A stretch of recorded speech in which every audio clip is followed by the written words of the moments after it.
He bought a Cherokee girl for $10, set her free, but she whispered, "Can I stay, even if—" Caleb Ward rode into Dry Creek Station with dust on his boots and a quiet weight in his chest. The frontier world of Red Mesa. 9 always looked the same from a distance: red sand, harsh wind, and a sky so wide it made a man feel small. But the station itself was noisy today. The weekly market had pulled in ranchers, miners, traders, and drifters from a dozen settlements. Hover wagons floated over ruts like lazy insects. Solar lamps blinked even under the twin suns. Loud music cracked from a broken speaker somewhere, and the smell of spice meat and engine oil mixed in the air. Caleb came for one thing: a set of fence node parts for his bio ranch. His herd was strong and healthy, but the fence line ran 50 miles, and a single weak node could turn into a long night of chasing animals through thorn brush. He didn't like long nights anymore. Long nights made him think. He kept his hat low and walked through the crowd, passing stalls stacked with water filters, plasma tools, seed packs, and shiny trinkets from off-world. A few people recognized him and nodded. Caleb nodded back without stopping. He wasn't unfriendly, just careful. In the border war years ago, he had learned what crowds could hide. He reached the parts stall and started checking serial numbers. The vendor talked fast, promising fresh shipment, never used, but Caleb could see the dust in the grooves. He was about to bargain anyway. Used parts worked fine if you knew how to fix them, when a sharp burst of laughter rose from the far side of the market. It wasn't happy laughter. It had a bite. He didn't like trouble, but he disliked cruelty more. The sound came from a corner where the stalls grew thinner and the shade cloth hung lower. He followed it, stepping around stacked crates and a broken service droid that someone had left to rust. A loose circle of people had formed. Men in dust coats, a few miners with helmets under their arms, and 2 teenage boys who looked too excited. In the center stood a trader on a small platform, his boots planted wide as if he owned the ground. He wore a bright scarf and a smile that didn't reach his eyes. Beside him, a thin hollow board displayed text that flickered: transit, contract, transfer. Labor bond? Low bid starts? Caleb's jaw tightened. He'd seen this kind of thing before. It was never as clean as the words made it sound. A young woman stood near the platform, hands relaxed at her sides, not tied, not held, but watched closely by 2 hired guards. Her clothes were travel-worn, patched at the knees and elbows, but clean. Her dark hair was braided back, and her face was calm in a way that didn't match the crowd's noise. She looked around steadily, not begging, not shrinking, just studying everything like she was measuring distances and exits. Her eyes met Caleb's for a moment. There was no fear in them. There was something else, like a person standing in a storm, refusing to fall. The trader raised his hands. "Good people of Dry Creek," he called, loud and smooth. "Let's keep this simple. Her transport debt is legal, filed, and approved by station clerks. She can't pay it. I can't carry it. So we transfer the bond to someone who can put her to work." Everybody wins. A few people chuckled. Caleb didn't. The girl spoke then, softly, but the words carried. "That's not true," she said. "It's not a real debt. He changed the numbers after we landed. She says that every time. Don't worry. She's strong. She'll earn it back quick. Who wants to start at 50 credits? No one moved. The trader's eyes darted, annoyed. He leaned closer to the crowd. "Come on. She's a good worker. And she knows some old skills. Useful out here." The way he said it made Caleb's skin crawl. People shifted, uncomfortable. Some looked away. Most of them didn't want to be seen caring. A man with a cheap blaster at his hip called out, "I'll give 20. The trader shook his head. 50 is fair. Then keep her. Laughter again, harsher now. Caleb felt his hand close around the strap of his satchel. He could turn and walk away. That was the smart thing. He had work waiting, fences to fix, cattle to mind. He didn't have room for strangers and their problems. But the girl's steady stance stayed in his mind.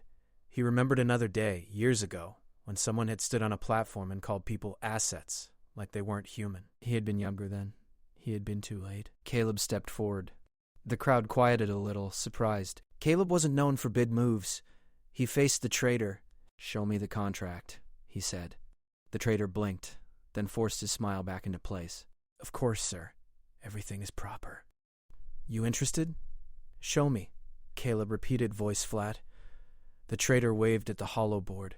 Numbers flickered: fees, transfers, penalties, administrative costs. Caleb scanned it quickly. The amounts didn't make sense. The penalties were stacked like a trap, designed to grow faster than any worker could pay. It was a cage built from math. Caleb looked at the girl. "What's your name?" he asked. She hesitated only a second. "Ayanna," she said. The trader snorted. "Names don't matter.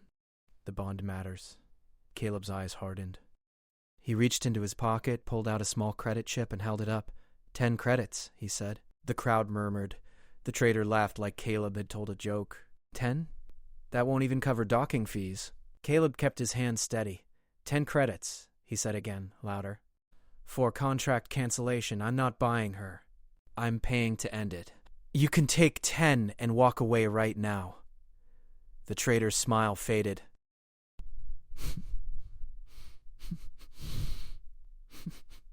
Caleb leaned closer, his voice calm but sharp. You can take 10 and leave. Or I can walk to the station office and ask why a transfer bond is being run in the open market without proper review. They like to look busy around here. It'll give them something to do. The trader's eyes flicked to the guards, then to the crowd. People were watching now, truly watching. A few had pulled out small recorders. The trader could already feel the trouble growing around him. He swallowed. 10, he muttered, like the word tasted bad. Caleb pressed the chip into the trader's hand. Cancel it, he said.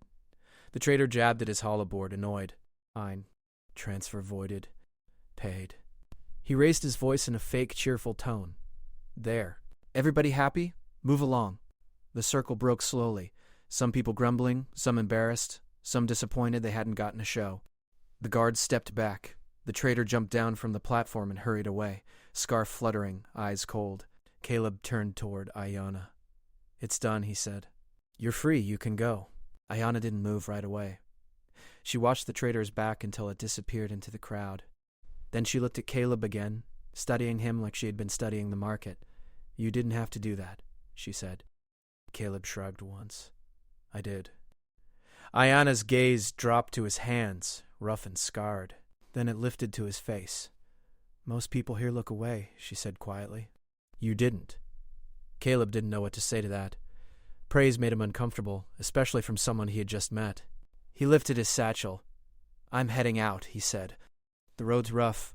You should stay near the station until you find a safe ride. Safe, she repeated, like she was tasting the word. There is no safe ride for me here. Ayanna glanced around, careful. Because somebody is looking for me, she said. Not the man with the scarf, someone else. And they won't stop. Caleb felt the air change like the wind had shifted. He didn't like the way she said it. She didn't sound dramatic. She sounded certain. He looked beyond the market, toward the open desert where his ranch lay. Out there was space, silence, distance. Distance could be protection, but it could also be isolation. Caleb sighed. I can take you as far as the outer ridge, he said. There's a water post there. People passed through. Ayanna shook her head. I don't need a water post, she said. I need time. Just a little time. Caleb's horse shifted under him, metal saddle creaking. He watched her, trying to decide if she was trouble or a person who had simply been trapped by the wrong kind of people. He reminded himself he had freed her. His job was done.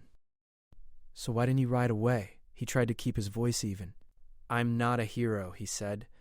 I'm a rancher. My place is far. Hard work. No luxury. Ayanna's eyes softened, but her voice stayed steady. I can work, she said. I'm not asking for luxury. Caleb hesitated. And what are you asking for? Ayanna stepped closer. Not too close, leaving space the way a careful person does. Her gaze held his without pushing. She swallowed, as if choosing the right words mattered. Then she whispered, so low that the market noise nearly swallowed it. Can I stay? She said, even if I'm not supposed to. Caleb felt a strange tightness in his chest. The words hit him like a quiet bell. Not supposed to by who? By her family? By her people? By whatever shadow was hunting her? Before he could answer, a faint chirp sounded from his wristcom. He looked down. The ranch network had pinged him with a routine update. Nothing urgent, yet the timing made his skin prickle. He looked up at the sky. High above, near the edge of sight, a tiny light blinked once and vanished, like a star that had moved wrong. Caleb's hand tightened on the reins. Ayanna noticed his glance. "You saw it," she murmured. Caleb kept his face calm, but inside his mind raced. A blinking light in daylight wasn't normal. Not for Red Mesa. 9. He looked back at her. "If you come with me," he said slowly, "you follow my rules. No secrets that put my ranch in danger." Ayanna nodded. "I understand," she said. "I don't want to bring danger. I want to leave it behind." Caleb studied her one last time. He saw exhaustion under her calm. He saw strength behind her softness. He saw someone trying hard not to break. He tipped his hat once. "All right," he said. "You can ride with me. For now." Ayanna let out a breath she seemed to have been holding for days. She didn't smile wide. She just gave a small, grateful nod, like she didn't trust good moments to last. Caleb offered his hand to help her up behind him. As she climbed onto the saddle, the market noise faded behind them. The desert opened ahead, red dunes, black stone ridges, and the long road home. They rode out of Dry Creek Station with the twin suns on their backs. Neither of them spoke for a while, but far above, unseen by the crowd and barely seen by Caleb, something in orbit adjusted its path, and the hunt quietly began. Caleb and Ayanna rode through the red desert for hours without speaking much. The twin suns slowly lowered behind rocky cliffs, casting long shadows across the sand. The wind carried fine dust that whispered across the ground, and the only sounds were the steady steps of Caleb's horse and the distant hum of drones flying far above. Ayanna sat quietly behind him, holding the saddle with steady hands. She did not ask many questions, and Caleb noticed she watched everything carefully. The direction of the wind, the shape of the rocks, even the movement of small desert animals that darted between stones. She seemed alert, as if she expected danger to appear at any moment. As evening came, Caleb finally spoke. "We'll reach the ranch before dark," he said. "Not much to look at, but it works." "I don't need much," Ayanna replied softly. Her voice carried calmness, but there was also tiredness hidden inside it. Caleb could hear it even without turning around. The land slowly changed as they rode farther from Dry Creek Station.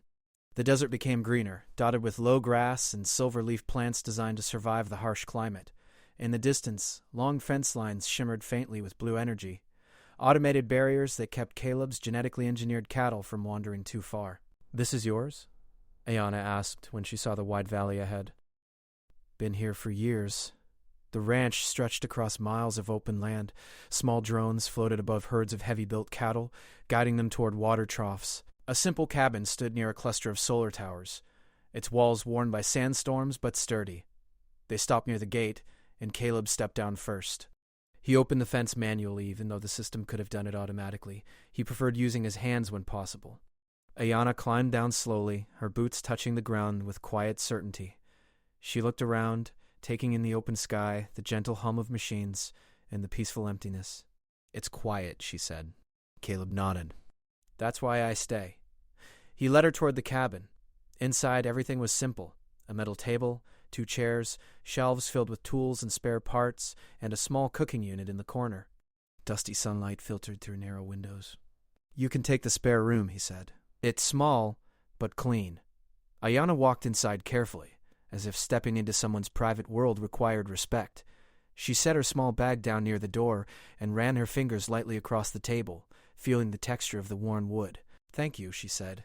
Caleb shrugged. "You'll earn your stay if you help with work," he said. "Mornings start early." "I'm ready." That night, Caleb cooked simple stew while Ayanna watched quietly.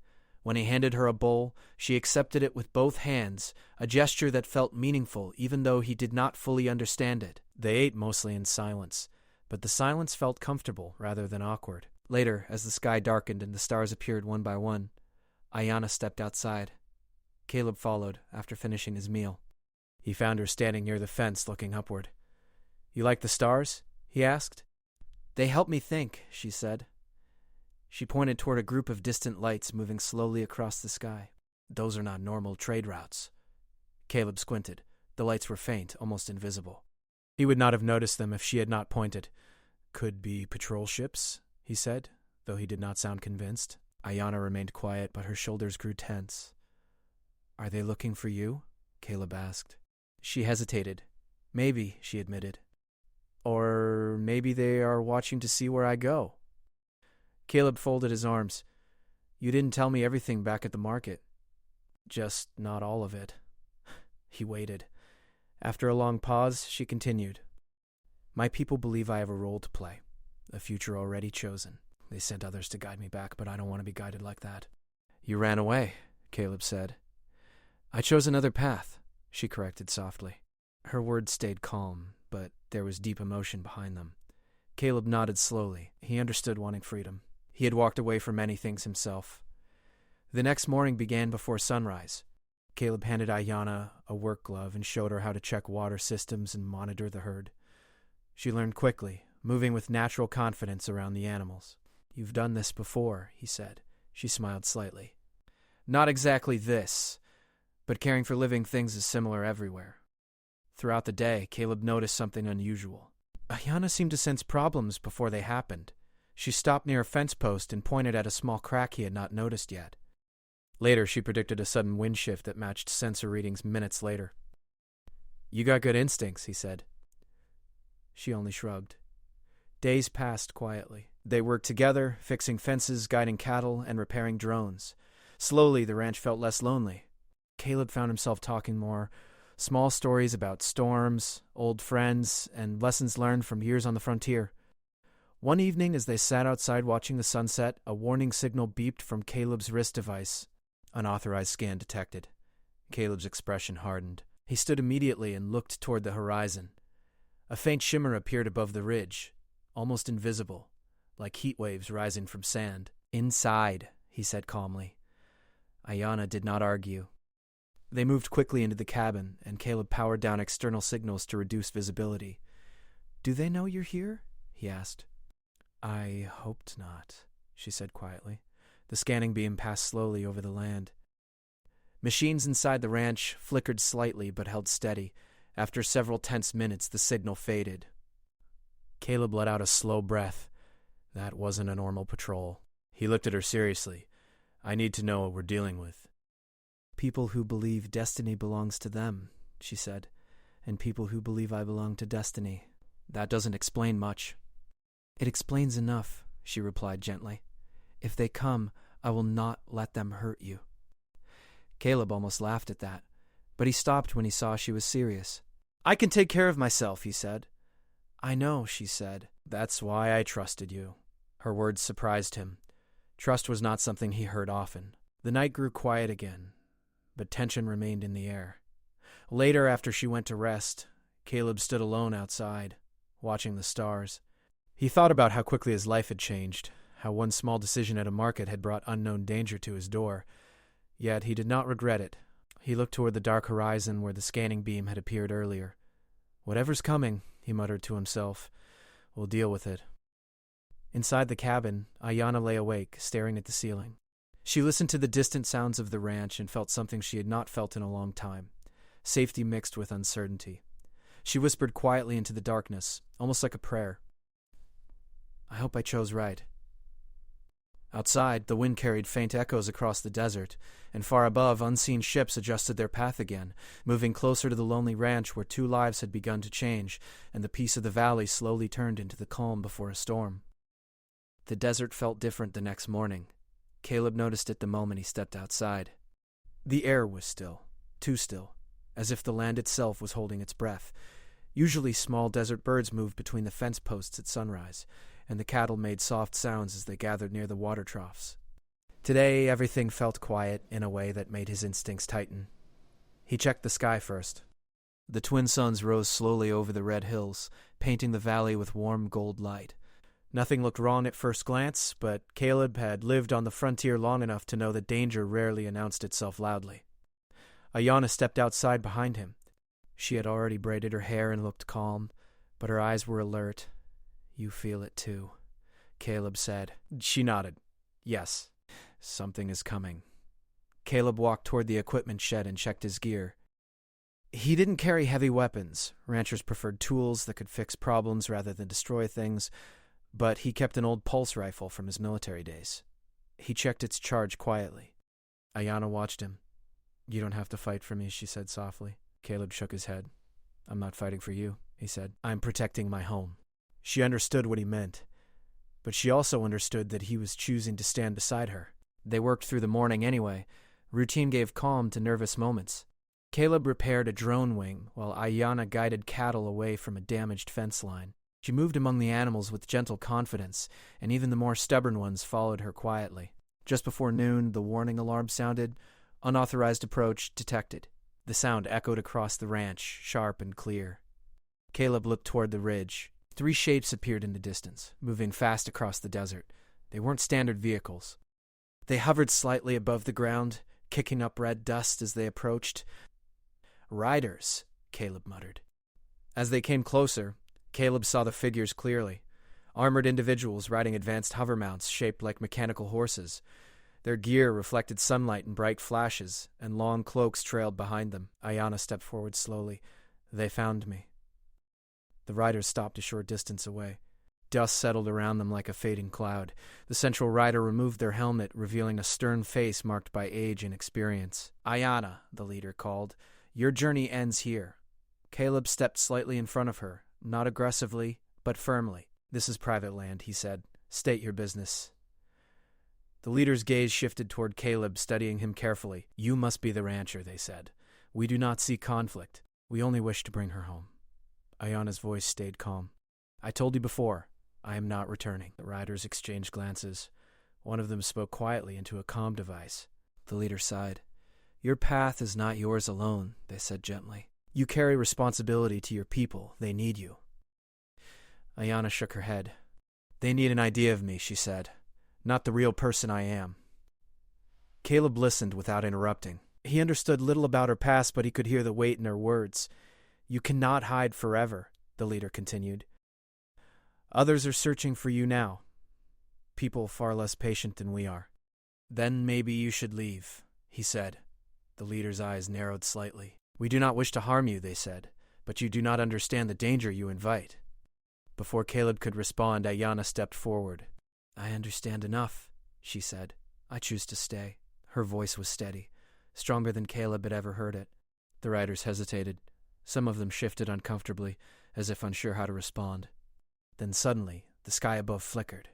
A sharp beam of light cut through the air, striking the ground near the far fence line. An explosion of dust and sparks rose into the air.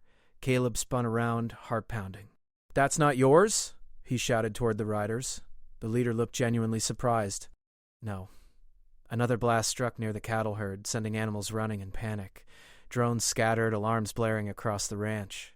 From above, small black drones descended rapidly, sleek and aggressive, moving with dangerous precision. Ayanna's expression changed. They found me faster than I thought. Who? Caleb asked.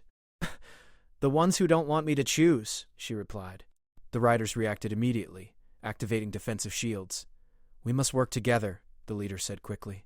Those machines belong to a third faction. They will not negotiate. Ayanna, guide the herd away from the ridge, he said. I'll handle the drones. He moved toward a control panel and activated defensive systems built for protecting livestock from predators. Energy barriers flickered to life along the main path, slowing the attacking machines. Ayanna ran toward the herd, her movements fast and precise. She spoke softly to the animals, guiding them toward safety. Even in chaos, she moved with calm strength.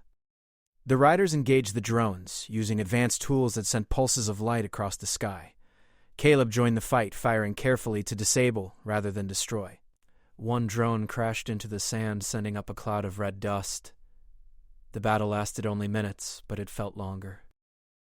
Finally, the remaining drones retreated, flying upward and disappearing into the sky. Silence returned slowly. Caleb lowered his rifle, breathing hard. He looked at Ayanna, who stood near the herd, safe but shaken. The leader of the riders approached her again, removing their helmet fully this time. You see now, they said gently, you cannot escape what follows you. Ayanna nodded slowly. I know, she said. But that does not mean I will stop choosing my own path. The leader studied her for a long moment. Then they looked at Caleb. You defended her, they said. Caleb shrugged. I defended my land. A faint smile touched the leader's face. Perhaps that is enough. We will leave for now, they said, but others will come. Be ready. The riders mounted their machines and rode away, disappearing into the horizon as quickly as they had arrived. Caleb watched until they were gone. Then he turned toward Ayanna. "You okay?" he asked. She nodded, though her eyes were thoughtful. "You didn't run," Caleb said quietly. "I stopped running when I came here," she replied. The ranch slowly returned to calm, but both of them knew things had changed. The peaceful valley was no longer hidden. As the suns began to set, Caleb and Ayanna stood side by side, watching the sky. "What happens now?" Caleb asked. Ayanna looked toward the horizon, where shadows grew longer. "Now," she said softly, "we decide what comes next." And somewhere beyond the stars, unseen forces continued moving closer, drawn toward the small ranch where destiny and choice had finally collided. The night settled over Caleb's ranch like a heavy blanket. Twin moons rose above the distant cliffs, casting pale light over the quiet valley. The cattle lay calmly, their soft breathing and occasional snorts breaking the silence. Caleb moved slowly outside the cabin, scanning the horizon, alert to every shadow. Even after the attacks earlier in the day, the desert seemed peaceful, but he knew peace was fragile. Ayanna joined him quietly, carrying a small lantern. Her presence was calm, yet there was determination in her step. She stopped beside him and looked at the ranch that stretched across the valley. Machines hummed softly, fences glowed faintly in protective blue, and the wind whispered across the red sand. "You've been busy?" she said softly, watching the automated systems handle routine tasks without human intervention. "I've been here a long time," Caleb said. "Long enough to know the quiet won't last." Ayanna nodded.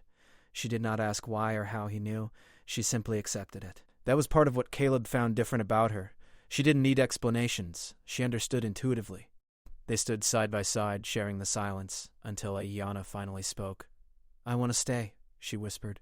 Her voice was low, almost afraid that saying it aloud would make it impossible. Even if the people who follow me come again." Caleb turned to her. "You really mean that?" "Yes," she said firmly. "I don't want to run anymore. Not from the past. Not from my destiny. I want to choose." The firelight from the cabin glimmered in her eyes. He could see courage there, the kind that didn't make noise, didn't demand praise. It was quiet and steady. "You can stay," he said finally. "Not because I rescued you, but because I want you here. You make this place better. You make it livable." Ayanna's lips curved into a small, grateful smile. She didn't move closer yet, but her expression softened in a way that made Caleb's chest tighten. For the first time in years, he felt less alone. The following days fell into routine, but the tension from the attacks lingered in the air. Caleb repaired fences, checked the drones, and ensured the water systems ran smoothly, while Ayanna worked beside him. She learned quickly, anticipating problems before they happened, her instincts uncanny. One morning, as sunlight poured over the valley, Ayanna noticed a strange mark near the far fence line, a small device, nearly invisible, embedded in the sand. Caleb crouched and examined it. "Tracker," he muttered. "Someone is still watching us." "They didn't expect us to notice," Ayanna said quietly. Her fingers brushed the device and she deactivated it. "But now they will know we are prepared." "Good. I don't want surprises." Even after the discovery, neither of them panicked. Instead, they reinforced the ranch, setting up a simple defensive grid using drones and fences. Caleb taught Ayanna how to operate the pulse barriers and how to move cattle safely during emergencies. She absorbed every lesson quickly, adapting to the ranch life as though she had always belonged. One evening, while they were repairing a broken fence, the desert sky suddenly flickered. A small ship descended slowly, engines quiet but powerful. Caleb's pulse tightened. Ayanna stepped beside him calmly. "They came," she said. The ship landed on the ridge, a short distance from the ranch. A lone figure disembarked, moving carefully toward them. It was the same rider-leader from the previous encounter. Caleb tightened his hand on the pulse rifle, but the leader raised their hands in a gesture of peace. "I come alone," they said. "I am not here to take her forcibly." Ayanna stepped forward. "Then why come?" "Because," the leader said, voice calm, "I saw what you did. You defended your land. You chose your own path." "That earns respect." Caleb studied the rider, surprised. "Respect? Respect for courage," the leader said. "For freedom. I am here to offer guidance, not chains. You two survived an attack today that few would have survived. It proves something important. Ayana considered the words, then nodded. We don't need protection, she said, but we will accept advice. The leader smiled faintly, then handed her a small device. This shows what is moving in the region. Use it wisely. Choose carefully. Your future is still yours to claim. She accepted it without hesitation. Caleb noticed the weight she placed on the gesture, not ownership but partnership. After the rider left, the desert returned to its quiet stillness. Caleb and Ayana stood together under the moons, looking over the valley. You really could leave, Caleb said. You're strong enough. But I choose not to. I choose this. I choose you, the ranch, and the life we make here. Caleb looked at her, and for a moment words failed him. He had spent so long alone, guarding his land and his heart. And now, someone had stepped into both, willingly, without demand or fear. Over the next weeks, they worked together. The ranch prospered quietly. Ayana learned to repair drones, manage water systems, and even herd the cattle with skill rivaling Caleb's own.